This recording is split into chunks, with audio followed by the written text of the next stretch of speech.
ना जिमीदार ट्रैक्टर खरीदना क्यों नहीं बंद करते, पुराने ना गुजारा कर। गल है कि नवे ना खरीदो, हाँ 10 साल ना खरीदो। अही अपनी सारी जिंदगी दे विच साडे वालद साहब ने ते असी पूरी लाइफ दे विच सिर्फ 2 गड्डियां नवीं खरीदी है, अही भी ते चलन ही दें। 32,000 रुपया कंपनी ने अपनी कीमत घट करके ते जिमीदार नूं सहूलत दी। ਇਹਦੇ ਵਿੱਚ 3,30,000 रुपया टैक्स लाया। इसने भी ATS ट्रैक्टर ਨੂੰ 3,30,000 टैक्स लगा है, लेकिन 1,32,000 रुपया फैक्ट्री पा रही है ते 1,98,000 रुपया कस्टमर बुक कराए। हुण लोग कहंदे नदीम साहब पिछली कीमत च बुक करवा दो। पिछली कीमत च किस तरह बुक होना? हुण आ ਜਿਹੜੇ दोनों ट्रैक्टर है आ पिछली कीमत च बुक होए। लिस्ट मेरे सामने है ਜਿਹਦੇ ਵਿੱਚ ਆ ਮਿਲਤ ਦੀ ਵੀ ਰੇਟ ਲਿਸਟ ਹੈ।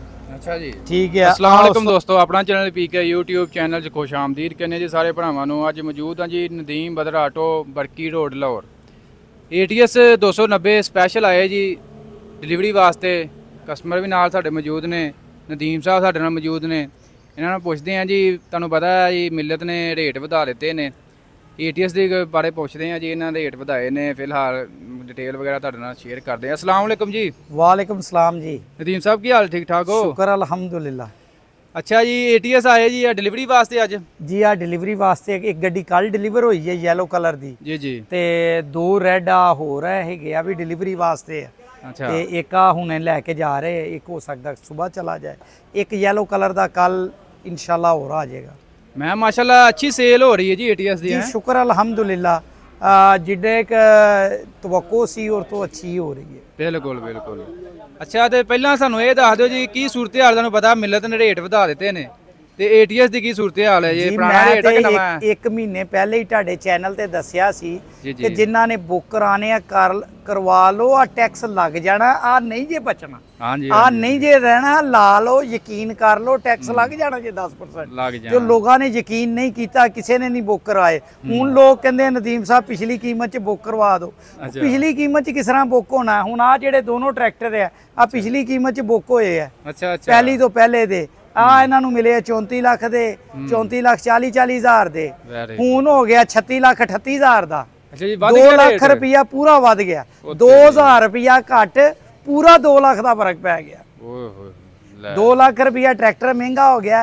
ਇਹਦੇ ਵਿੱਚ कंपनी ने तकरीबन 1,32,000 रुपया कंपनी ने अपनी कीमत घट करके ते जिमीदार नूं सहूलत दी है। अच्छा, ਇਹਦੇ ਵਿੱਚ 3,30,000 रुपया टैक्स लाया हुकूमत ने। अच्छा, ATS ने कितना लाया? ATS ने भी ATS ट्रैक्टर नूं 3,30,000 टैक्स लगा है। अच्छा। लेकिन 1,32,000 रुपया फैक्ट्री पा रही है ते 1,98,000 रुपया कस्टमर नूं पा रही है। अच्छा जी, 1,32,000 रुपया फैक्ट्री ने अपने हिस्से पाया, अपने हिस्से पा लेता है। अच्छा अच्छा, उधरों मतलब मिलत ने भी घटाए ने रेट तकरीबन 60-70,000 रुपया उन्हें भी थले कर। नहीं, इन्होंने 1,32,000 घटाया है। अच्छा, मतलब किन्ने परसेंट लगा उत्ते GST? देखो जी लगा तो 10% ही है। हाँ जी, हाँ जी। लेकिन वो जिहड़ी कीमत है उत्ते 10% टैक्स लग गया जी जी। ਉਹਦੇ ਵਿੱਚ ਉਹਦਾ ਨਾਕ ਲੈਂਦੇ ਉਹਨਾਂ ਨੇ ਉਹ ਕਸਟਮਰ ਨੂੰ ਜਿਹੜਾ ਰਿਲੀਫ ਦੇਣ ਵਾਸਤੇ ਕੁਝ ਕੀਮਤਾਂ ਦੇ ਵਿੱਚ ਕਰਕੇ ਤੇ ਉਹਨਾਂ ਨੇ ਕੀਮਤਾਂ ਦਾ ਜਿਹੜਾ प्लस माइनस करके ते उन्होंने जड़ा है ना कस्टमर नूं रिलीफ दिता है। कुछ उन्होंने अपने हुकूमत के खाते च 3,30,000 ही जाना। हाँ 3,30,000, लेकिन कस्टमर नूं तकरीबन 2 लाख रुपया मजीद ट्रैक्टर महंगा पै गया। अच्छा, पै गया। इन्हां दी किस्मत अच्छी सी, इन्हां ने पहली तो पहले बुक करवा लेते ते ओह इन्हां नूं मिल भी जल्दी गए है ते जेड़े उस तो बाद बुक होए आ उन्हां नूं हुण पाएगा 2 लाख रुपए। मतलब कंपनी ने टाइम नहीं दिता फिलहाल है? कंपनी ने टाइम पहले दस्या सी ना। हाँ जी हाँ जी, कंपनी ने पहले ही दस्या होया सी, नोटिफिकेशन ते पहले ही आया ही कि अगर पहली तो बाद टैक्स लगा तो कस्टमर नूं देना पाएगा। देखो जी ये फीएट कंपनी भी बड़ी वड्डी कंपनी है, मतलब मकामी कंपनी मिलने तो बाद फीएट का नाम आंदा जी। ते फीएट कंपनी तकरीबन महीने का टाइम दिता जमींदारां नूं बकायदा तौर ते कि इस डेट तो पहला तुसीं बुक कराओ, पुरानी रेट तुहानूं मिलणगे। केड़ी डेट ते उन्हां ने उन्हां अगस्त तक दा टाइम दिता जी उन्हां? नहीं, इन्हां ने कोई नहीं दिता। मिलत ने भी पहली तरीक तक दा दिता। पहली तक जेड़े बुक होए है जुलाई तक, 1 जुलाई तक तो पहले जेड़ा है ना उन्हां ने जेड़ा है पुरानी कीमत है, और जुलाई तो बाद जेड़ा 1 जुलाई तो बाद आ जेड़ा हैगा ऐसे महीने की 1 तरीक तो बाद जेड़े बुक होए वो नवी कीमत ते होणगे।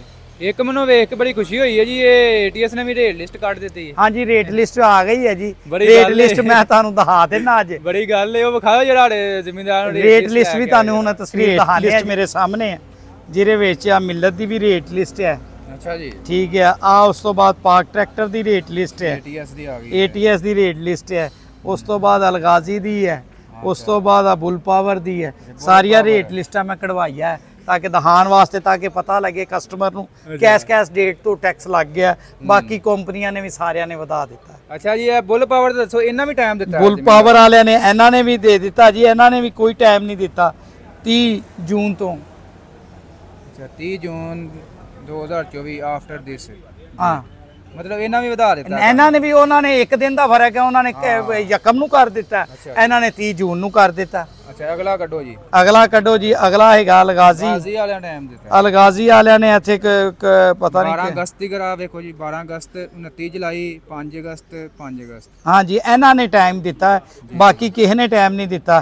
ATS ਵਾਲਿਆਂ ਨੇ, ATS ਨੇ 1 ਜੁਲਾਈ ਤੋਂ ਕਰ ਦਿੱਤੀ ਹੈ ਨਵੀਆਂ ਕੀਮਤਾਂ, 10% GST ਲਾ ਦਿੱਤਾ। ਆ ਦੇਖੋ 3,30,800 ਹਾਂਜੀ, ਤੇ 4x4 ਤੇ 4,53,500 ਔਰ ਕੀਮਤ ਹੋ ਗਈ। ਅੱਛਾ 2 ਵੀਲ ਦੀ ਹੋ ਗਈ 36,38,800 ਰੁਪਇਆ ਔਰ 4x4 ਦੀ 49,88,500 ਰੁਪਇਆ। ਇਹਦੇ ਵਿੱਚ ਕੰਪਨੀ ਨੇ ਆਪਣੇ ਖਾਤੇ ਚੋਂ ਕੁਝ ਜ਼ਿਆਦਾ ਘੱਟ ਕੀਤਾ ਹੈ। ਔਰ ਇਸੇ ਤਰ੍ਹਾਂ ਅੱਗੇ ਮਿਲਤ ਦੀਆਂ ਕੀਮਤਾਂ ਸਾਰੀਆਂ ਮਿਲਤ ਤੇ ਅੱਗੇ ਛਾਇਆ ਪਿਆ, ਤੁਹਾਨੂੰ ਪਤਾ ਇਹ ਤੇ ਮਾਰਕੀਟ ਲੀਡਰ ਹੈ ਨਾ, ਇਹਨੇ ਵਧਾਉਣਾ। ਹਾਂਜੀ ਮਿਲਤ ਨੇ ਜਿਸ ਟਾਈਮ ਵਧਾ ਦਿੱਤਾ ਤੇ ਸਭ ਨੇ ਵਧਾਣਾ ਹੀ ਵਧਾਣਾ।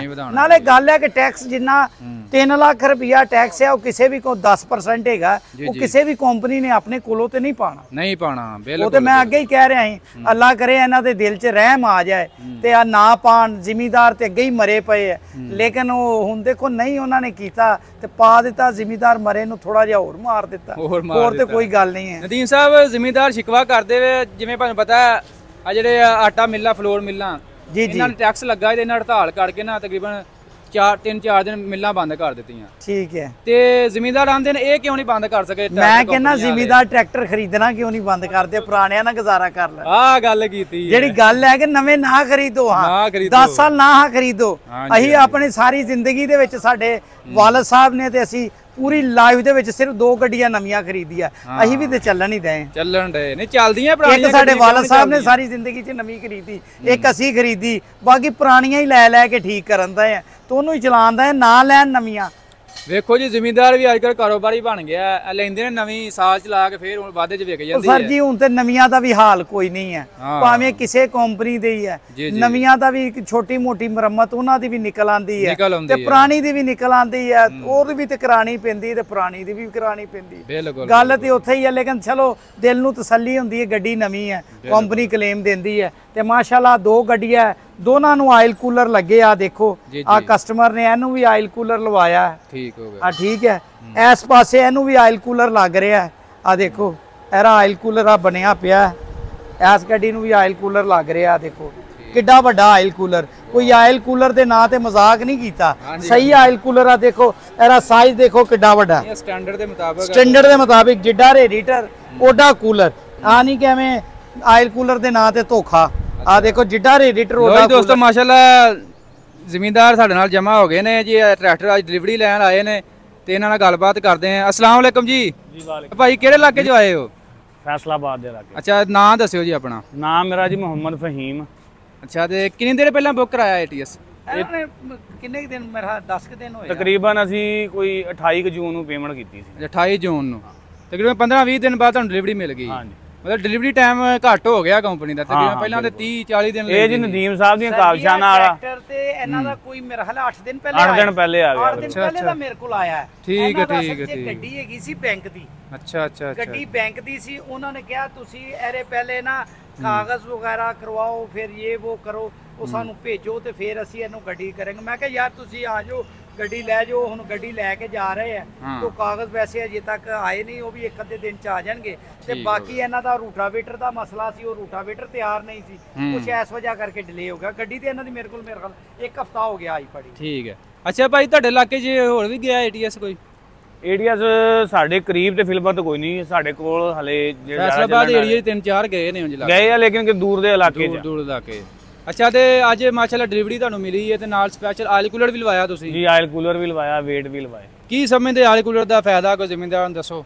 ਇਹਦਾ ਬੈਨੀਫਿਟ ਇਹੀ ਆ ਕਿ ਇੰਜਨ ਜ਼ਰਾ ਠੰਡਾ ਰਹਿੰਦਾ ਹੈਗਾ, ਠੰਡਾ ਰਹਿੰਦਾ, ਠੀਕ ਆ। 2 ਲੀਟਰ ਤੇਲ ਵੱਧ ਜਾਂਦਾ ਹੈਗਾ, ਇੰਜਨ ਦੀ ਕੂਲਿੰਗ ਸਿਸਟਮ ਜ਼ਰਾ ਬਿਹਤਰ ਹੋ ਜਾਂਦਾ। ਇਹੀ ਆ ਕਿ ਗਰਮੀਆਂ ਨੂੰ ਕੋਈ ਮਸਲਾ ਨਹੀਂ ਬਣਦਾ ਹੈਗਾ। ਇਹੀ ਸੈਂਸ ਰੱਖ ਕੇ ਇਹਨੂੰ ਲਵਾਇਆ। ਦੇਖੋ ਜੀ ਆਇਲ ਕੂਲਰ ਜਿੰਨਾ ਮਤਲਬ ਇਹਦਾ ਕੂਲਿੰਗ ਸਿਸਟਮ ਬਿਹਤਰ ਹੋਏਗਾ ਉਨਾ ਟਰੈਕਟਰ ਸੌਖਾ ਚੱਲੇਗਾ, ਉਨੀ ਪਾਇਦਾਰੀ ਇੰਜਨ ਦੀ ਜ਼ਿਆਦਾ ਹੋ ਜਾਂਦੀ ਹੈ, ਲਾਈਫ ਟਾਈਮ ਜ਼ਿਆਦਾ ਹੋ ਜਾਂਦੀ ਹੈ। ਆਇਲ ਕੂਲਰ ਦਾ ਕੀ ਕੀਮਤ ਅੱਜ ਕੱਲ ਚੱਲ ਰਹੀ ਹੈ? ਆਇਲ ਅਸੀਂ ਯਾਰ ਤੇ ਉਸੇ ਕੀਮਤ ਤੇ ਦੇ ਰਹੇ ਹਾਂ। ਇਹ ਤਾਂ ਨਹੀਂ ਟੈਕਸ ਲੱਗਾ? ਨਹੀਂ 80,000 ਤੇ ਦੇ ਰਹੇ ਹਾਂ। ਅਗਰ ਲੱਗ ਗਿਆ ਤੇ ਅੱਲਾਹ ਵਾਰਸ, ਅੱਛਾ ਅੱਲਾਹ ਕਰੀਮ ਮਾਫ ਕਰੇਗਾ। ਅਗਰ ਐਰ ਤੇ ਵੀ ਹੁਕੂਮਤ ਨੇ ਟੈਕਸ ਲਾ ਦਿੱਤਾ, ਲੇਕਿਨ ਲਾ ਦੇਣਾ ਉਹਨਾਂ ਨੇ, ਛੱਡਣਾ ਕਿਸੇ ਨੂੰ ਨਹੀਂ। ਆਹ ਦਰਖਤ ਦੇ ਉੱਤੇ ਜਿਹੜੇ ਜੰਮੂ ਲੱਗੇ ਨਾ, ਇਹਨਾਂ ਤੇ ਵੀ 10% ਟੈਕਸ ਲੱਗ ਜਾਣਾ। ਨਹੀਂ ਆ ਜੰਮੂ ਮਾਸ਼ਾਅੱਲਾ ਰੱਬ ਦੀ ਨਿਮਤ ਹੈ ਤੁਹਾਡੇ ਕੋਲ ਮਾਸ਼ਾਅੱਲਾ। ਵੇਖੋ ਹਾਂ ਮਾਸ਼ਾਅੱਲਾ ਲਾ ਕੇ ਬੰਦੇ ਖਾ ਰਹੇ ਨਾਲ ਘੁੰਮਾਂ ਨੇ ਤੇ ਤੁਹਾਡੇ ਬੂਹੇ ਖੜਕਾ ਕੇ ਤੁਹਾਡੇ ਕੋਲ ਟੈਕਸ ਲੈਣਾ ਹੁਣ। ਸਰ ਜੀ ਟੈਕਸ ਵਾਲੀ ਗੱਲ ਤੇ ਭੁੱਲ ਜਾਓ। ਆ ਤੇ ਸਾਹ ਲੈਣ ਤੇ ਵੀ ਟੈਕਸ ਲੱਗ ਜਾਣਾ। ਸਾਹ ਬਿਲਕੁਲ ਨਹੀਂ ਹੋਣਾ। ਆ ਦੇਖੋ ਅਗਰ ਟੈਕਸ ਤੋਂ ਬਗੈਰ ਜਿਹੜੇ ਨਾ ਆ ਸਾਡਾ ਮੁਲਕ ਨਹੀਂ ਚੱਲਣਾ, ਨਹੀਂ ਚੱਲ ਸਕਦਾ। ਇਹ ਸਾਡੇ ਮੁਲਕ ਦੇ ਜਿਹੜੇ ਹੁੰਦੇ ਨਾ, ਗੱਲ ਪਤਾ ਕੀ ਹੁੰਦਾ, ਜਾਂ ਤੇ ਚੌਧਰੀ ਆਪ ਕੰਮ ਕਰੇਗਾ ਜਾਂ ਫਿਰ ਦੂਸਰਿਆਂ ਦੀ ਮੱਝਾਂ ਖੋਲੇਗਾ। ਐਵੇਂ ਸਹੀ ਗੱਲ ਹੈ। ਹਾਂ ਜਾਂ ਤੇ ਚੌਧਰੀ ਆਪਣਾ ਜ਼ਿਮੀਂਦਾਰਾ ਕਰੇ ਨਾ, ਆਲੂ ਲਾਏ, ਗੋਭੀ ਲਾਏ, ਆਪਣੇ ਵਸਾਇਲ, ਆਪਣੇ ਅਖਰਾਜਾਤ ਆਪ ਚੁੱਕੇ। ਅਗਰ ਆਪ ਨਹੀਂ ਉਹ ਚੁੱਕੇਗਾ, ਆਪ ਸਾਰੀ ਦਿਹਾੜੀ ਮੰਜੀ ਤੇ ਸੋਏਗਾ ਤੇ ਫਿਰ ਕੀ ਕਰੇਗਾ? ਰਾਤ ਨੂੰ ਲੋਕਾਂ ਦੀਆਂ ਮੱਝਾਂ ਖਲਵਾਏਗਾ। ਵੇਖੋ ਟੈਕਸ ਅੱਗੇ ਵੀ ਬੜਾ ਲੱਗ ਰਿਹਾ ਵਾ। ਫਿਰ ਐਸੇ ਤਰ੍ਹਾਂ ਸਾਡੇ ਮੁਲਕ ਦੇ ਜਿਹੜੇ ਅਦਾਰੇ ਆ, ਉਹਨਾਂ ਨੂੰ ਚਾਹੀਦਾ ਆਪਣਾ ਬੋਝ ਖੁਦ ਚੁੱਕਣਾ। ਇੱਕ ਖੋਤੀ ਰੇੜੀ ਵਾਲਾ ਬੰਦਾ ਆਪਣੇ ਘਰ ਦਾ ਬੋਝ ਚੁੱਕਦਾ ਹੈ ਤੇ ਐਡੇ ਵੱਡੇ ਅਦਾਰੇ ਹੈ ਉਹ ਜਿਨ੍ਹਾਂ ਦੇ ਪੂਰੇ ਮੁਲਕ ਜਿਨ੍ਹਾਂ ਦਾ ਹੈਗਾ ਤੇ ਉਹ ਘਾਟੇ 'ਚ ਜਾ ਰਹੇ। ਲੇਕਿਨ ਉਹ ਘਾਟੇ 'ਚ ਸਿਰਫ ਇਹੋ ਹੀ ਵਜ੍ਹਾ ਕਿ ਪ੍ਰੋਪਰ ਕੰਮ ਨਹੀਂ ਹੋ ਰਿਹਾ, ਪ੍ਰੋਪਰ ਇੰਤਜ਼ਾਮ ਨਹੀਂ ਹੋ ਰਿਹਾ, ਤੇ ਇਸ ਵਜ੍ਹਾ ਨਾਲ ਅਸੀਂ ਪਿੱਛੇ ਤੋਂ ਪਿੱਛੇ ਲਾਈਨ 'ਚ ਲੈ ਕੇ ਆਏ ਜਿਹੜੇ ਇਸ ਮੁਲਕ ਵਾਸਤੇ ਕੁਝ ਅੱਛਾ ਕੰਮ ਕਰਨ। ਅਸੀਂ ਤੇ ਦੁਆ ਕਰ ਸਕਦੇ, ਅਸੀਂ ਕਿਸੇ ਦਾ ਕੁਝ ਨਹੀਂ ਕਹਿ ਸਕਦੇ। ਸਾਡੇ ਕਹਿਣ ਨਾਲ ਕੀ ਹੋ ਜਾਣਾ? ਅਸੀਂ ਤੇ ਅੱਲਾਹ ਅੱਗੇ ਦੁਆ ਕਰਾਂਗੇ, ਅੱਲਾਹ ਹੀ ਕੁਝ ਕਰ ਸਕਦਾ। ਬਾਕੀ ਤੇ ਕੋਈ ਅਸਾਰ ਨਜ਼ਰ ਨਹੀਂ ਆਉਂਦੇ। ਜ਼ਿਮੀਂਦਾਰਾਂ ਦੇ ਹਾਲਾਤ ਖਰਾਬ ਹੈ, ਦੂਸਰੀ ਇੰਡਸਟਰੀ ਦੇ ਹਾਲਾਤ ਖਰਾਬ ਹੈ, ਘਰਾਂ ਵਾਲੇ ਲੋਕ ਆਪਣੇ ਗੈਸ ਔਰ ਬਿਜਲੀ ਦੇ ਬਿੱਲਾਂ ਤੋਂ ਤੰਗ ਹੈ, ਹਰ ਬੰਦਾ ਤੰਗ ਹੈ, ਵਰਕਸ਼ਾਪ ਵਾਲੇ ਆਪਣੇ ਅਖਰਾਜਾਤ ਤੋਂ ਤੰਗ ਹੈ। ਹਾਲਾਤ ਯਕੀਨ ਜਾਣਾ ਜੋ ਅੱਜ ਤੋਂ 8 ਸਾਲ ਪਹਿਲੇ ਸੀ ਜਾਂ 10 ਸਾਲ ਪਹਿਲੇ ਸੀ, ਅੱਜ ਆਵੇ ਕਰੋਨਾ ਆਇਆ, ਉਸ ਤੋਂ ਬਾਅਦ ਹਰ ਚੀਜ਼ ਠਾਹ ਨੂੰ ਹੀ ਚਲੀ ਗਈ ਹੈ, ਤਾਂ ਨੂੰ ਕੋਈ ਨਹੀਂ ਜਾ ਰਹੀ। ਉਸ ਤੋਂ ਬਾਅਦ ਮੁਲਕ ਸੰਭਲ ਹੀ ਨਹੀਂ ਸਕਿਆ। ਕੱਲਾ ਪਾਕਿਸਤਾਨ ਨਹੀਂ, ਪੂਰੀ ਦੁਨੀਆ ਤੇ ਕ੍ਰਾਈਸਿਸ ਆਇਆ ਹੋਇਆ। ਜਾਂ ਕੱਲੀ ਗੱਲ ਪਾਕਿਸਤਾਨ ਦੀ ਨਹੀਂ ਜੀ, ਪੂਰੇ ਵਰਲਡ ਤੇ ਕ੍ਰਾਈਸਿਸ ਜੀ। ਕਿਤੇ ਕਿਸੇ ਨੇ ਮੰਨ ਲਿੱਤਾ, ਕਿਸੇ ਨੇ ਨਹੀਂ ਮੰਨਿਆ। ਅੱਛਾ ਚਲੋ ਜੀ, ਅੱਲਾਹ ਪਾ ਖੈਰ। ਮਜ਼ੀਦ ਆਖਰੀ ਸਵਾਲ ਨਦੀਮ ਸਾਹਿਬ, ਬੰਦੇ ਬੜੇ ਕਮੈਂਟ ਕਰਦੇ ਨੇ ਕਿ ਆਪਣਾ ਨਵਾਂ ਮਾਡਲ ਕਦੋਂ ਆ ਰਿਹਾ? 9500 ਬੰਦੇ ਦੇ ਸਰ ਜੀ ਸਾਡੀ ਟੀਮ ਅਗਰ ਕੋਈ ਬਣਾ ਕੇ ਦੇਗੀ ਤੇ ਇਨਸ਼ਾਅੱਲਾ ਉਹ ਵੀ ਤੁਹਾਨੂੰ ਸ਼ੋਅ ਕਰਾਂਗੇ। ਲੇਕਿਨ ਸਾਡੇ ਬੰਦੇ ਥੋੜੇ ਜਿਹੇ ਲੱਸੀ ਪੀਤੀ ਹੋਈ ਹੈ, ਮੈਂ ਕੀ ਕਹਾਂ। ਦਬਾਂਗ ਦਿੱਤੀ, ਉਹਨਾਂ ਡੇਟ ਦਿੱਤੀ ਹੈ ਤੇ ਕੋਈ ਤੁਸੀਂ ਵੀ ਡੇਟ ਦੇ ਛੜੋ। ਉਹ ਨਹੀਂ ਸਰ, ਮੈਂ ਡੇਟ ਦੇ ਕੇ ਮਰਨਾ। ਮੈਂ ਕਿੱਥੋਂ ਕਹ ਮੈਂ ਥੋੜਾ ਉੱਥੇ ਜਾ ਕੇ ਟਰੈਕਟਰ ਜੋੜਨਾ। ਉਹ ਜਿਹੜੀ ਟੀਮ ਨੇ ਜੋੜਨਾ, ਉਹਨਾਂ ਨੇ 3 ਦਫਾ ਮੈਨੂੰ ਡੇਟ ਦਿੱਤੀ ਹੈ। ਦੇਨੇ ਜੀ ਮਹੀਨੇ ਨੂੰ 2 ਨੂੰ, ਮਹੀਨੇ ਨੂੰ 2 ਨੂੰ। ਉਹ ਮਹੀਨਾ 2 ਕਰਦੇ 6 ਮਹੀਨੇ ਲੰਘ ਗਏ ਆ ਤੇ ਹੁਣ ਮੈਂ ਅੱਗੋਂ ਕਿਸੇ ਨੂੰ ਕੀ ਡੇਟ ਦਵਾ? ਉਹਨਾਂ ਦੀ ਡੇਟਾ ਤੇ ਦੇ ਕੇ ਤੇ ਮੈਂ ਲੋਕੀ ਪੁੱਛਦੇ ਨਦੀਮ ਸਾਹਿਬ 2 ਮਹੀਨੇ ਦਾ ਕਿਹਾ ਸੀ ਨਵਾਂ ਟਰੈਕਟਰ ਤੇ ਆਇਆ ਨਹੀਂ। 2 ਮਹੀਨੇ ਫਿਰ ਲੰਘ ਗਏ, 2 ਮਹੀਨੇ ਫਿਰ ਲੰਘ ਗਏ, 2 ਮਹੀਨੇ ਫਿਰ ਲੰਘ ਗਏ। ਤੇ ਹੁਣ ਮੈਂ ਕੀ ਕਵਾਂ? ਮੈਂ ਹੁਣ ਨਾ ਹੀ ਕਵਾ ਤੇ ਬਿਹਤਰ ਹੈ। ਇਨਸ਼ਾਅੱਲਾ ਜਦੋਂ ਆ ਜਾਏਗਾ ਨਾ ਫਿਰ ਤੁਹਾਨੂੰ ਕਹਾਂਗੇ ਜੀ ਆਲੋ ਆ ਗਿਆ ਜੀ। ਅਜੇ ਫਿਲਹਾਲ ਜੀ ਨਾ ਹੀ ਸਮਝੋ ਜੀ, ਨਾ ਹੀ ਕਹੀਏ, ਲੇਕਿਨ ਆਏਗਾ ਜ਼ਰੂਰ, ਆਏਗਾ ਜ਼ਰੂਰ, ਲੇਕਿਨ ਹਜੇ ਟਾਈਮ ਲੱਗੇਗਾ। ਟਾਈਮ ਨਹੀਂ ਮੈਂ ਦੱਸ ਸਕਦਾ। ਚਲੋ ਠੀਕ ਹੋ ਗਿਆ ਨਦੀਮ ਸਾਹਿਬ, ਬਹੁਤ ਮਿਹਰਬਾਨੀ, ਬਹੁਤ ਸ਼ੁਕਰੀਆ। ਓਕੇ ਜੀ, ਅੱਲਾ।